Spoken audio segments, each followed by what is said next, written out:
Yeah, for those, I think the challenge, not the challenge, but the unknown factor comes in.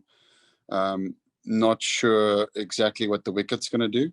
I think that's possibly the biggest thing that we are unsure about. You look back at games that have been played in Pakistan and you look at when it was, and it was 13 years ago. So you try and not read too much into it. So we've kind of, as a team, tried to prepare for everything and anything, over-prepare, spin conditions, reverse swinging ball, and then obviously an element of what it looked like 13, 14 years ago when it was good wickets and was flat as well. So we've tried to do as best as we can. Today was our first practice at the main ground, and also I think the wickets that is from a practice facilities to a pitch in the middle, I think is also different. So yeah, if I have to call it, I'll probably say that I think the wickets will be a bit more subcontinent-like than it used to be back then. So spinners would probably be a little bit more in the game. Thanks, Faf. We'll be getting a question from Telford next. How's it, Faf? I just wondered, you guys are kind of confined to barracks more than normal. Do you have any sense that you're in a country where there hasn't been much international cricket played for a long time? Can you feel any anticipation, or have you had any kind of interaction with locals, or is it purely, ground hotel? How's it, Telford? No, it's just been hotel. So our only visuals of the outside is when we are leaving the hotel to go to the ground, and whether it's for practice or for matches. So, I mean, we've had a couple of practices and we played a 2-day, almost an inter-squad game / middle practice. That's all been at the same venue. So for now, enjoying the four walls of my room, and then the pitch outside where we can get to do what we love. Doctor. Faizan, followed by Brashna and then Stuart. Hi, thanks, Qazi. Faf, this is Faizan Lakhani. South Africa is one of the teams that has a better record in Pakistan as far as visiting teams are concerned. Do you think this gives an advantage to Proteas over Pakistan, or it's going to be typical home sort of advantage to Pakistan? How you are looking at it? No, I think that's a very long time ago, and a very different team. I think both South Africa and Pakistan are probably similarly placed where they are in terms of their teams. Quite a lot of inexperience, not a lot of test caps within the team. So I think both test teams are still figuring out the way forward in terms of trying to gain as much experience as possible. So for all of us, it's the first time playing test cricket in Pakistan. But for a lot of our team, it's the first time playing in the subcontinent, really. So, yeah, I think we're expecting it to be a very, very tough ask against Pakistan. They're a very dangerous team in their own conditions, as with any other subcontinent team when you play against them in their home conditions. So, yeah, I mean, from my own personal point of view, we've always heard that Pakistan is one of the best places to come and bat. Teams come here and they score big runs. So I'm hoping that's the case again this time around, when there would be big scores, almost day 1, 2, and 3 belonging to the batters, and then day 4 and 5, spin and stuff like that comes into equation. That's what it was like back then. But just from a personal point of view, I'm expecting it to be a little bit different. Maybe just spin a little bit earlier than it used to back then. Brashna, Stuart, and Percival. Hello, Faf. This is Brashna Kasi from Geo News.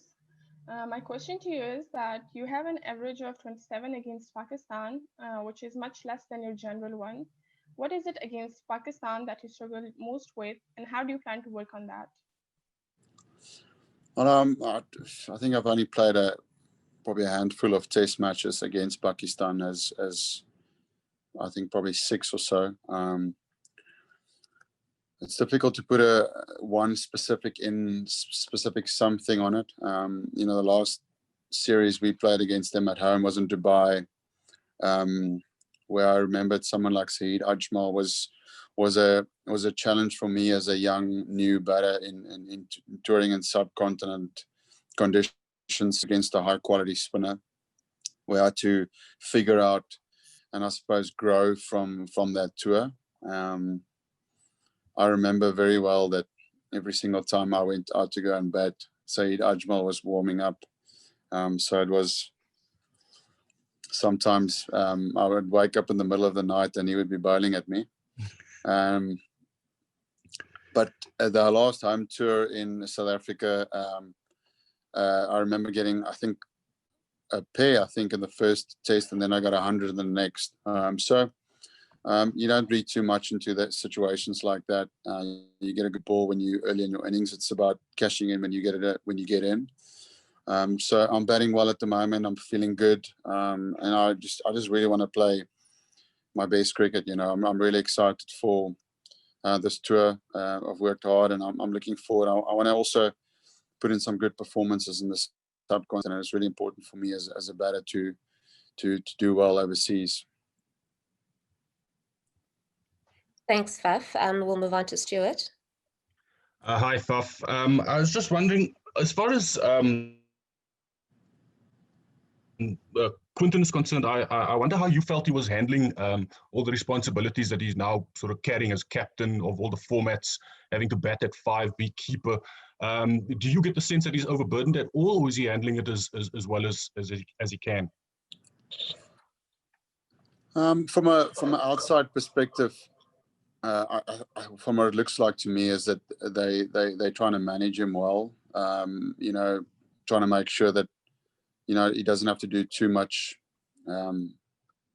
stuff. Not too many press conferences, not too many meetings, not too many things that is not necessarily right now that we need to put on Quinton's plate. Obviously, some of that comes with being captain, but I think all of us wants Quinton to still be the best batsman that he is, and that's that free flowing Quinton the Cock that he's always been. So just from the outside, it looked like they possibly from a management point of view, they're trying to make sure that they don't put too much on his plate. Mark Boucher and the coaching staff tries to do most of the things when it comes to setting up practices and even talking and planning and meetings and stuff like that. I don't think that's something that Quinny needs to worry about too much. So it just looks like they're trying to make sure that they're trying to take some of the burden off him so that he could still focus on just playing cricket. I think we know that that's when Quinny's at his dangers, when he's just in his free playing self. Thanks, Faf. Up next is Bazif Jabbar, and followed by Mohammed Asif. Hello, Faf. Bazif Jabbar from cricket.pk. Faf, you did say Pakistan's a dangerous side at home, but is there any individual player from Pakistan that you think could be the most threatening for South Africa in the series? So obviously, having Baba back is massive for them. I would say he's up there with probably the top 3 batters in the world at the moment. His last 2 seasons in all formats has been nothing short of remarkable.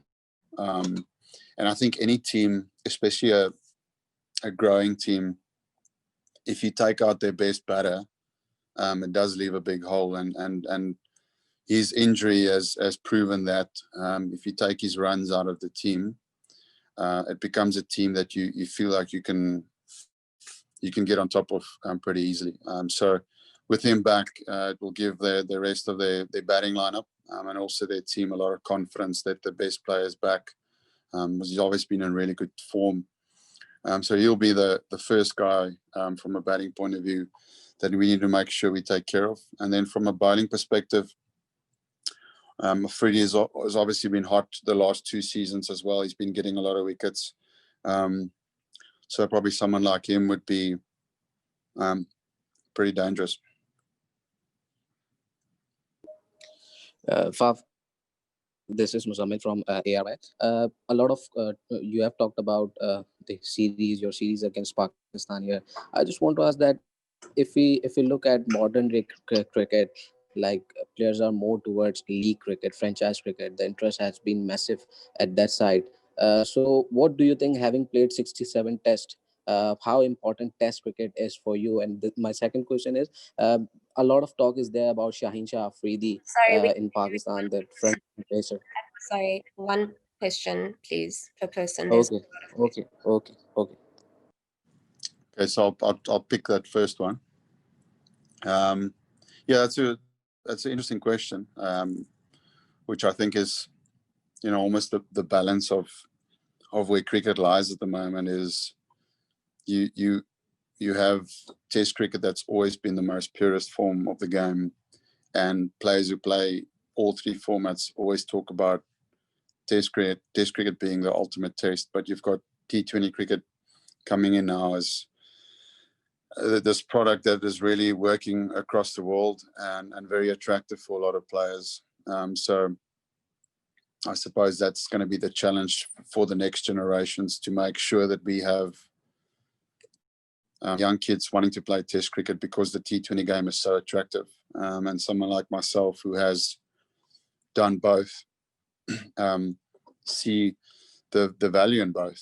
Test cricket is still the purest format of the game, but the circuit of playing T20 cricket is also very attractive for players like myself. You spend less time away from home. If you do 3, 4, 5 tournaments a year, you're probably only playing for 6 months of the year, versus obviously if you put in international scheduling to that, playing 11 months of the year. So it's a balancing act, which is going to be very important for the future of Test cricket, how well we keep looking after Test cricket. Aditya, Ken, and then Kanyiso. Hi, Faf. You've been in 5 bio bubbles over the last 6 months. How are you feeling physically and mentally?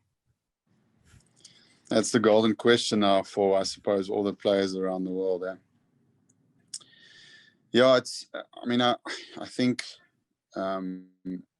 because me and some of the other players who's been to the IPL as well, which is that extra long bubble for this season.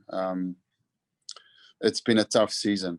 We've spent a lot of time in bubbles, which we're very grateful for the opportunity to play cricket, because I think first and foremost you need to look at that. The main priority is to play cricket, to be out there doing what we love, instead of being at home and not being able to play cricket. So I think that's still remains the most important thing. But I think there would definitely come a point where players would struggle with this. I think some players would cope with it a little bit better. Some players might hide it a little bit better. But the back-to-back bubbles, I suppose, is where the real challenges lie. We've got Australia next, and then Pakistan straight after that, and then the IPL again. So, if you look at a calendar year of the last 8 months, you're looking at about 4 or 5 months in a bubble, which is a lot. Right? Even for some of us without family, it can get challenging. Right now, I'm still in a good place. I'm still feeling really motivated and driven, but I can only speak for myself. So I know that it's important that the people that look after the well-being of the players needs to make sure that is something that's always being looked at. I don't think it's possible to continue from bubble to bubble to bubble. I've seen and heard a lot of players talk about it. I don't think it's sustainable. So we understand that this is a very tough season and a tough challenge for a lot of people out there. So we're very grateful just to be playing. But it is, if it's back to back to back, the bubble life thing would become a big challenge. Ken, and then can you? If the pitches are dry and Yasir Shah starts turning the ball square and also reverse swing really comes into play, as batsman, what are the key things you're trying to look to do to negate that? Yeah, it's a good question. I mean, obviously from a conditions point of view, it's almost like the game's moved a little bit. It's moving a little bit away. I won't say away from reverse swing, but the umpires and the rules on trying to scuff up the ball has obviously become very strict with everything that's happened. So, bouncing the ball in the rough and stuff like that has become less of late. Also, if you play in the subcontinent, what happens quite often is that next to the pitch, the square is quite green and quite moist. So the general scuff up of the ball doesn't happen as it used to. So, yeah, I'm quite interested to see what role reverse swing will play this series. But reverse swing, technically, the most important thing to play reverse swing is that you play the ball very late. So that's something I've been working on, is making sure that I don't commit too early to playing a shot, but really letting the ball come to me and making my shot selection as late as possible. And then from a spin point of view, when you come to the subcontinent, the theory is always like in South Africa when we play and miss against the seamer, when the ball nips, the same thing applies in the subcontinent. If a guy bowls a good ball and it's spun past your bat, it's just making sure that you mentally see it like it was a good ball and it went past the edge, past your bat, and you played it well. But also there are obviously a few scoring options is what the guys are working on, making sure that you're looking at 2 or 3 ways of getting off strike. I think the challenge for a batter becomes when a spinner bowls a lot of dot balls at a batter and you feel like you're stuck and you can't get off strike, and he just settles into bowling into a really good area, which Yasir Shah is very good at. He's got really good control. So if you just let him bowl at you, he'll bowl really well at you. So you need to make sure you've got some plans to try and either get ones of him or try and get some scoring options in terms of boundaries as well. Thanks, Faf. We're going to take that last English question from Kanyiso, and then we're going to move to Percival with Afrikaans. Kanyiso? Thanks, Pokazi. Good afternoon, Faf. I'm judging from how you're speaking today, you sound a bit more confident about actually playing in the subcontinent. You have been captain and been part of previous tours where even before the first test, you're already worried about the conditions, how much the ball is going to turn, how much the ball is going to reverse. How positive are you guys just thinking about just getting out there and playing cricket? Because I mean, even for Pakistan playing at home, they don't play at home regularly, but also it's a known territory for most of the players. I'm glad there's confidence in my voice. That's a great sign of a space that I'm in. So thank you for that. What's the old saying is, fake it till you make it. So I'm glad that's paying off. No, it's just I'm just enjoying my cricket at the moment. I'm trying to make sure that I put myself in a position where I do the work, I prepare as best as I can. And then whatever happens, and I'm okay with that. So I think that's just it's just coming from a place of contentment, really. Enjoying the time that I have with the team here. Grateful to be playing cricket again. So I'm really more, I think it comes from a mental point of view where I'm very purposeful or intentional in making sure that I really enjoy my cricket. And if that comes through in performances or the way that I speak, then I'm glad that it's happening. Percival. Thank you so much, Sibokazi. Goedemiddag, Faf du Plessis. Het is een voorrecht om zo met jou Afrikaans te praten, meneer. Faf, ik wil net beginnen met die vraag wat jy oor gepraat het, die soort van die golden question wat vir jou aan jou gevra was. Die uitdaging wat julle as internasionale spelers tans het met die bioborrel, hoe moeilik is dit vir jou wat 'n voormalige kaptein is, 'n senior speler is, en net so 'n bietjie agtergrond, hoe lank bioborrel nou? Ekskuus, sê nou daai laaste deel weer 'n bietjie uit opgebreek, hoe lank? Kan jy net vir so 'n idee gee van hoe lank is jy nou in verskeie bioborrels? Dankie vir daai Afrikaans. Dis die eerste keer dat ek die woord bioborrel hoor, sodat jy my taal mooi seker maak dat dit nog reg is. Ja, dis vir ons kyk, dis nie, so ons almal verstaan, jy moet leer om daarmee te werk. Soos wat ek gesê het in Engels, dat die eerste en die belangrikste ding hierso is om te sê dat ons speel cricket, en ons is baie dankbaar om te kan cricket speel. Die 4 of 5 of 6 maande wat ons nie cricket gespeel het nie, was soos vir enigiemand wat nie kon werk nie, was nie lekker nie. So ek dink dit is heel eerste op die tafel om te sê ons is baie dankbaar en wil baie graag cricket speel. Dan die tweede gesprek na dit is dan hoe lyk die bioborrel, soos wat jy sê is. Ons het begin in 2 maande met die IPL en dit waar daar geen families saam was nie, en toe terugkom en toe dadelik in die bubble met Engeland, en al twee daai bubbles was daar nie familie saam gewees nie, so ek was in 'n proses waar ek my familie baie min gesien het in daai 3-4 maande, en toe natuurlik wat nou gebeur, nou is ons in die volgende baie bubble wat jy weer nie jou familie sien nie, want ons is oorsee in Pakistan, hulle mag nie saamkom nie, en dan het jy weer jou toer wat nou teen Australië is, en dan daarna teen Pakistan, en dan daarna gaan ons weer IPL toe. So vir my die grootste challenge persoonlik met bubble life is familielewe. Ek is op 'n plek in my loopbaan waar familie en tyd saam met my familie baie belangrik is.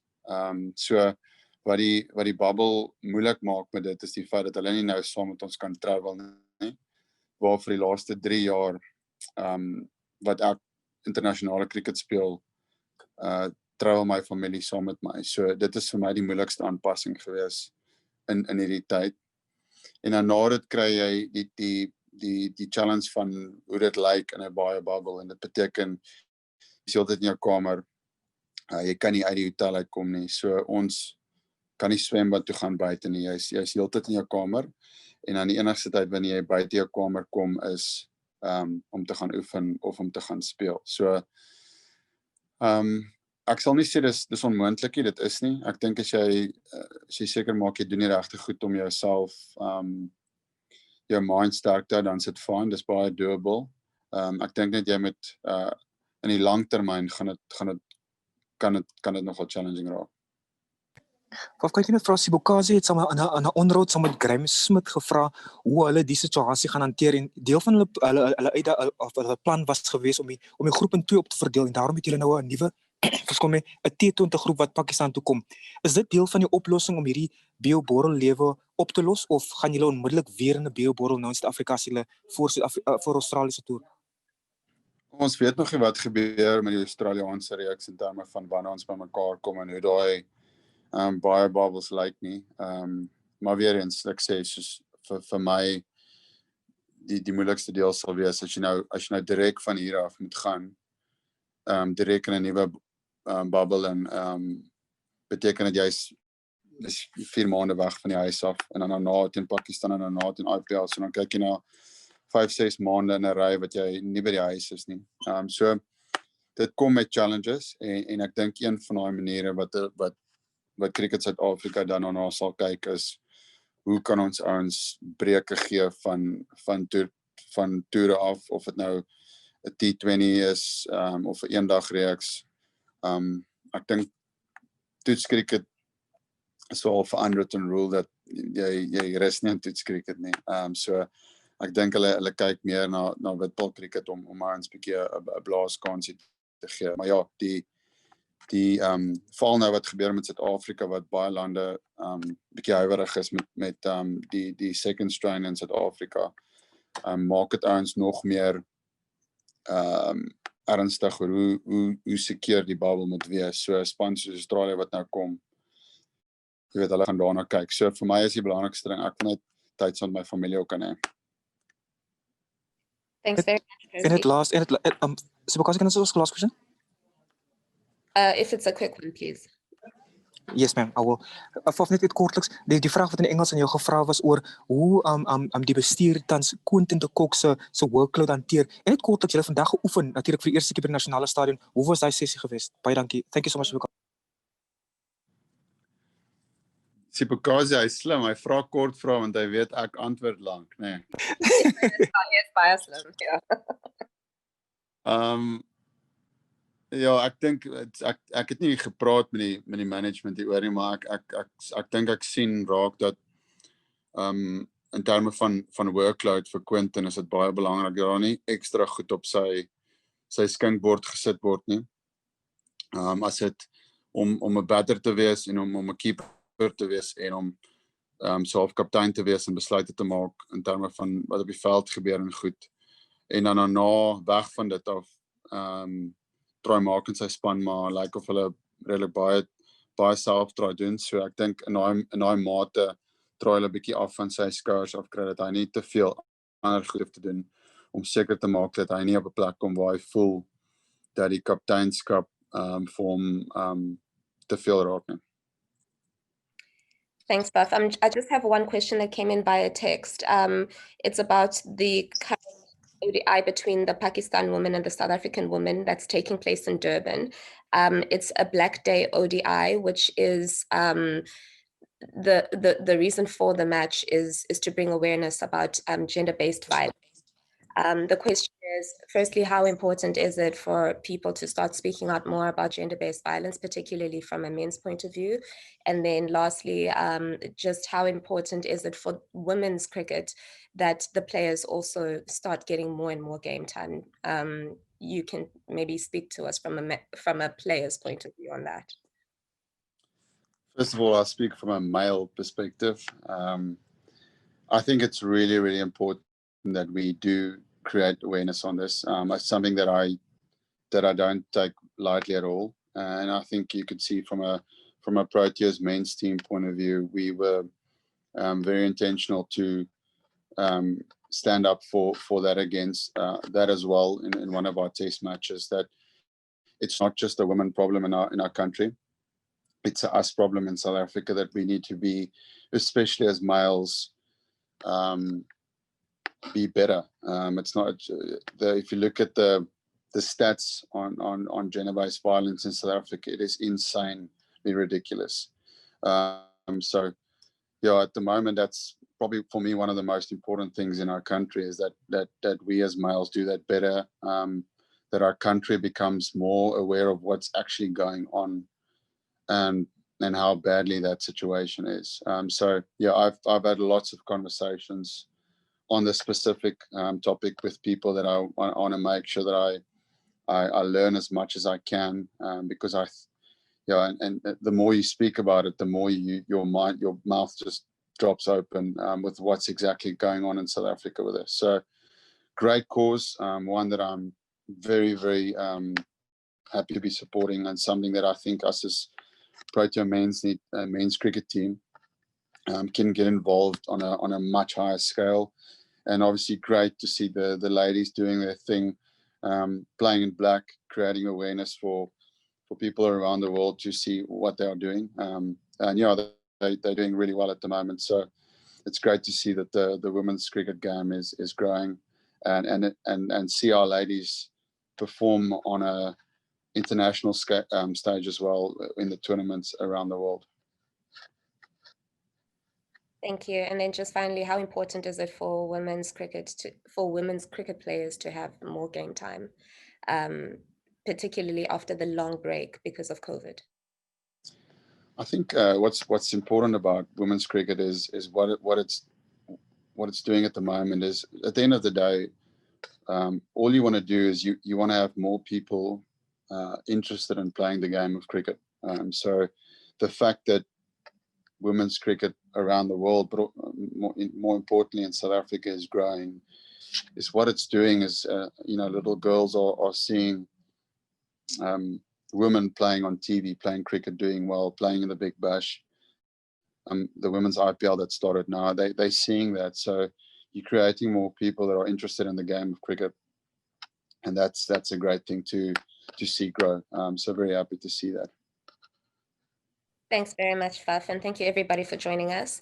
I will make sure that the footage, the audio and the video is available in the next 20 minutes. Have a good afternoon, and we'll chat to you at the pre-match press conference on Monday.